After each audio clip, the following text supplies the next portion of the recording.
Today we're talking the top buys and sells for fantasy football ahead of week 2. Some are buy lows, sell highs, others are buy highs and sell lows. And if you're not already aware, we have a trade calculator for redraft leagues at yardsperfantasy.com. Just download the Yards Per Fantasy app. It allows you to completely customize the settings to account for your league size and scoring. Make sure you're using that when you're making your trades this week. And also make sure you're watching this video to the end because I'm going to go rapid fire mode to give you 6 bonus buys and 2 bonus sells for week 2. Let's go. The first guy I'm trying to buy in my fantasy football trades ahead of week 2 is Higgins. Higgins was the ultimate week 1 bust for fantasy football. It could not have been a worse fantasy performance. Joe Burrow and the entire Bengals offense struggled to get anything going in an ugly, rainy loss to the Browns. That resulted in a goose egg in the box score for Higgins. That's right, 0 touchdowns, 0 receiving yards, 0 receptions. Not exactly what his fantasy managers were hoping for when they spent a 2nd or 3rd round pick to draft him this summer. But I'm here to tell you there is no reason to panic. While unsuccessful, it was clear the Bengals were trying to get Higgins the ball. And he was playing his usual role. We don't have to worry about that. He ran a route on 100% of the dropbacks, and he was targeted 8 times, which worked out to a 25% target share. And it was just 1 fewer target than Jamar Chase. And Higgins also led all NFL wide receivers in team air yards share at 64% and was 4th in total air yards with 151. He was just unlucky in this game. Whether it be poor play from Joe Burrow, and I mean he missed most of training camp and all the preseason, and he definitely looked rusty. Plus the weather conditions on top of that, things just were not aligned for Higgins on that particular day. But the usage was the same as we're used to seeing from him, and we know we don't have to worry about Joe Burrow repeating this performance too many times. This is going to be one of the best passing offenses in the NFL, just as it's been over the last 2 seasons. Take advantage of this week 1 outlier and buy Higgins at his low point. He's going to provide top 15 wide receiver production from here on out. I'm also buying Travis Etienne ahead of week 2. And this is where I come in and remind you it is okay to buy high, though I'm not even sure this even counts as a buy high. Travis Etienne had a productive week 1, but it feels like he's on the verge of some massive weeks. He scored over 20 fantasy points with 77 rushing yards on 18 carries and another 27 receiving yards while catching 5 of 5 targets. And the Jaguars confirmed for us what we already knew. This is Travis Etienne's backfield, and rookie Tank Bigsby is not a threat to be anything more than a change of pace, breather running back.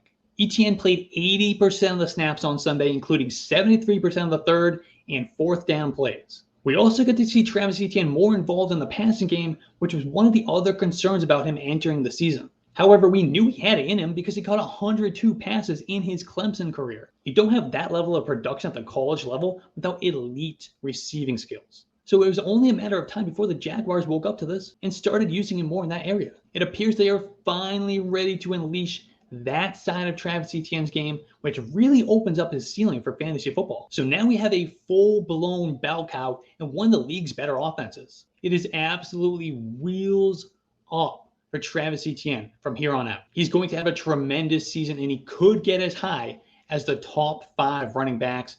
Buy him before he puts up even bigger weeks. And actually, I drafted Travis Etienne on a couple of my weekly teams on Underdog Fantasy last week. That worked out pretty well. If you haven't heard, Underdog Fantasy allows you to draft a brand new team every single week. It's basically DFS in snake draft form. So if you enjoy DFS and you enjoy drafting, this gives you the best of both worlds. I tried it for the first time last week and I'm already hooked. I also enjoy their pick'ems where you decide if a player will go higher or lower than their projected yardage or touchdown total. And here's the pick'em I like for week 2. Go lock in your picks now, sign up on UnderdogFantasy.com or download the Underdog Fantasy app and use promo code YARDSPER for $100 first time deposit match and a free mystery pick'em special. Oh, I love to be right, and man, was I right about Zay Flowers. And like I said with Travis Etienne, it is okay to buy high. I am buying high on Zay Flowers. Flowers burst onto the scene in his NFL debut. He caught 9 of 10 targets for 78 yards, and he also rushed twice for additional 9 yards. This performance confirmed what we already knew about Zay Flowers coming into the season. He's an explosive playmaker who is versatile and will command targets from the start. And even then, he still exceeded our week 1 expectations. Now, of course, he did benefit from the absence of Mark Andrews, but I fully expect Zay Flowers will continue to be a target magnet, especially as we see this Ravens offense improve over the course of the season.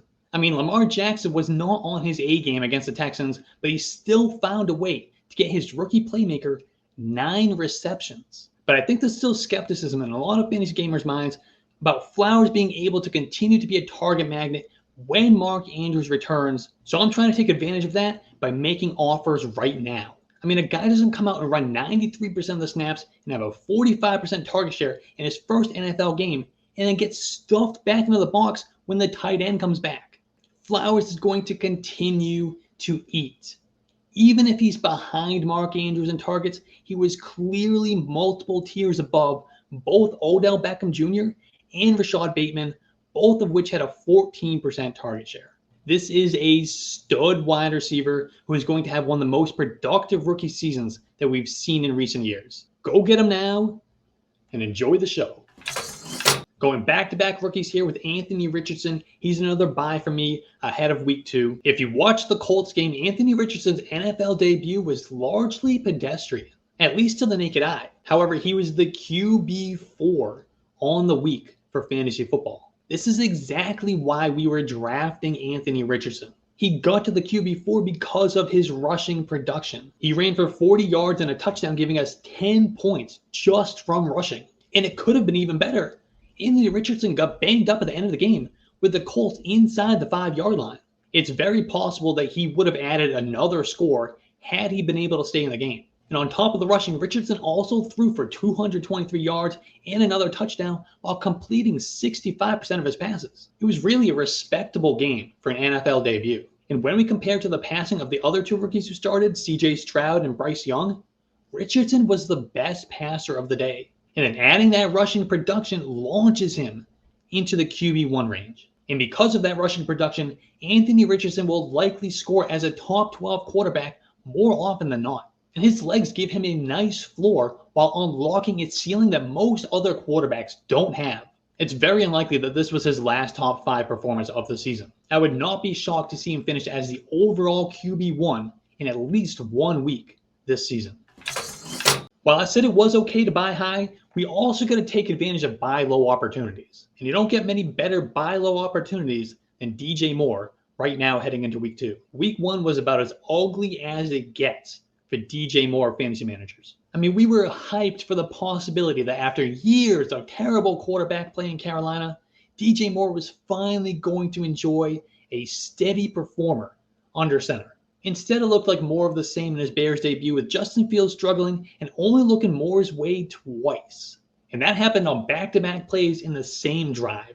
However, we have to expect that things can only go up from here, right? After all, this was their first game together, and it came against a quality Packers defense that harassed Fields all day long. The most exciting thing that we can point our fingers to is the pass attempts. Justin Fields averaged 21.2 pass attempts in 2022. The most passes he attempted in a single game was 28.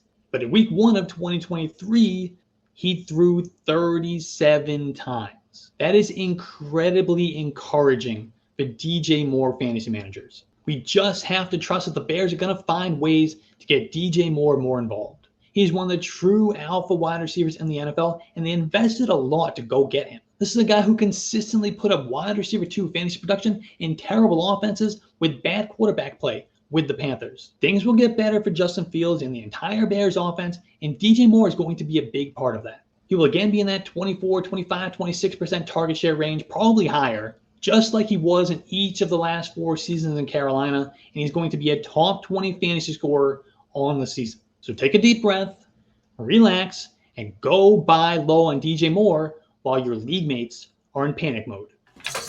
Jaxon Smith-Njigba is somehow flying under the fantasy radar after week 1, and I am taking advantage. Jaxon Smith-Njigba is the best wide receiver of the 2023 rookie class. In his NFL debut, JSN tied for the team lead in targets while running just 65% of the routes. His role is only going to expand from there. And Tyler Lockett is already banged up, so if he misses time or is limited, Jaxon Smith-Njigba will be a big beneficiary. But even with Tyler Lockett on the field, JSN is going to have a bigger and bigger role as the season goes along. We know he can produce in the face of heavy target competition, so I'm not that worried about DK Metcalf and Tyler Lockett. I mean, Jaxon Smith-Njigba had a historically productive sophomore season at Ohio State while playing alongside both Garrett Wilson and Chris Olave. He's in the mold of that Keenan Allen, Amon-Ra St. Brown type that commands a high volume of targets. He's a technically refined route runner whose awareness and football IQ make him a quarterback's best friend. And as Geno Smith starts to see his talent in action, he's going to lean on his rookie playmaker more and more over the course of the year. Right now is the cheapest it will cost you to go buy Jaxon Smith-Njigba for your fantasy team. I highly recommend that you take advantage. All right, so if we're buying all these guys ahead of week 2, we also going to have somebody on our sell list, right? At the top of that sell list for me is Courtland Sutton. This was supposed to be Courtland Sutton's time to shine. No Jerry Jeudy, no Tim Patrick, no KJ Hamler, and even Greg Dulcich went down early in the game. His only target competition was a rookie, yet Sutton only managed 4 catches for 32 yards on 5 targets. And the Broncos offense didn't look like it experienced some massive turnaround at the fingertips of the almighty Sean Payton either. However, Sutton did manage to score a touchdown. That saved his fantasy day. And if the managers in your league see that Sutton put up a nice 13.2 fantasy points, they might be willing to take him off your hands at a respectable price. Sutton's target share against the Raiders was just 15%. You would think that would be much higher considering the other options in that offense. So what's going to happen when Jerry Jeudy comes back and Greg Dulcich and then Marvin Mims' role expands? It's not going to be good, man. In fact, Courtland Sutton's fantasy production in games that he played with Jerry Jeudy over the last 2 seasons is half of what it is in games he played without Jerry Jeudy. And yeah, maybe nobody in your league is trading straight up for Courtland Sutton, but use him as a piece to push those bigger deals to the finish line. But do it now before the impending return of Jerry Jeudy. Before we get to the bonus buys and sells of week 2, if you're enjoying this video and you find it at all valuable, please hit that like button and subscribe to the channel. I'll be pumping out content like this all season long. And drop your trade questions in the comments. I'll try to get to all of them. All right, we have entered rapid fire mode for the bonus buys and sells. We'll start with the bonus buys. We'll start with Nick Chubb. He's a workhorse running back in an offense that really showed some promise, looked a lot better than they did last year at any point with Deshaun Watson. And Chubb had a 14% target share, higher than anything he saw all season long. No Kareem Hunt. He's going to see more targets. Go buy Nick Chubb. Ramondre Stevenson was out-targeted by Ezekiel Elliott, but don't panic. He still played 72% of the snaps, and he doubled the routes run versus Ezekiel Elliott, 34-17. Do not panic on Ramondre Stevenson. He's the same as he was last year. Go buy him. Kenneth Walker dominated the snaps in Seattle. He looked fresh, explosive. Go get Kenneth Walker. Joe Mixon, I'm buying everybody on this Bengals offense, him included. Go get him. Elijah Moore tied for the team lead in route participation at 80%. He had a bunch of targets. That Browns offense looked better. I think we could see a big year coming from Elijah Moore. And go get George Pickens. Deontay Johnson's going to miss at least a month with that hamstring injury. Pat Freiermuth is also banged up. The other targets in the offense are Calvin Austin and Allen Robinson. We're going to see better days from the Steelers. They had a tough matchup against the 49ers. Go get George Pickens. And then my 2 bonus sells are Romeo Dobbs. He scored 2 touchdowns, but the yardage, the receptions, the targets were not there. And this was his chance to shine with no Christian Watson. Touchdowns are largely random. I'm not counting on this repeatable. And Jaden Reed is going to be more involved. Sell Romeo Dobbs right now. And we'll wrap it up with Mike Evans. He had a great game. Good for him. But we know the Bucs are not going to throw at the same rate that they did last year. The passing volume is not going to be there. His efficiency has been down year over year over year over the last 3 years. This is your chance, your one and only chance to sell Mike Evans at a good price.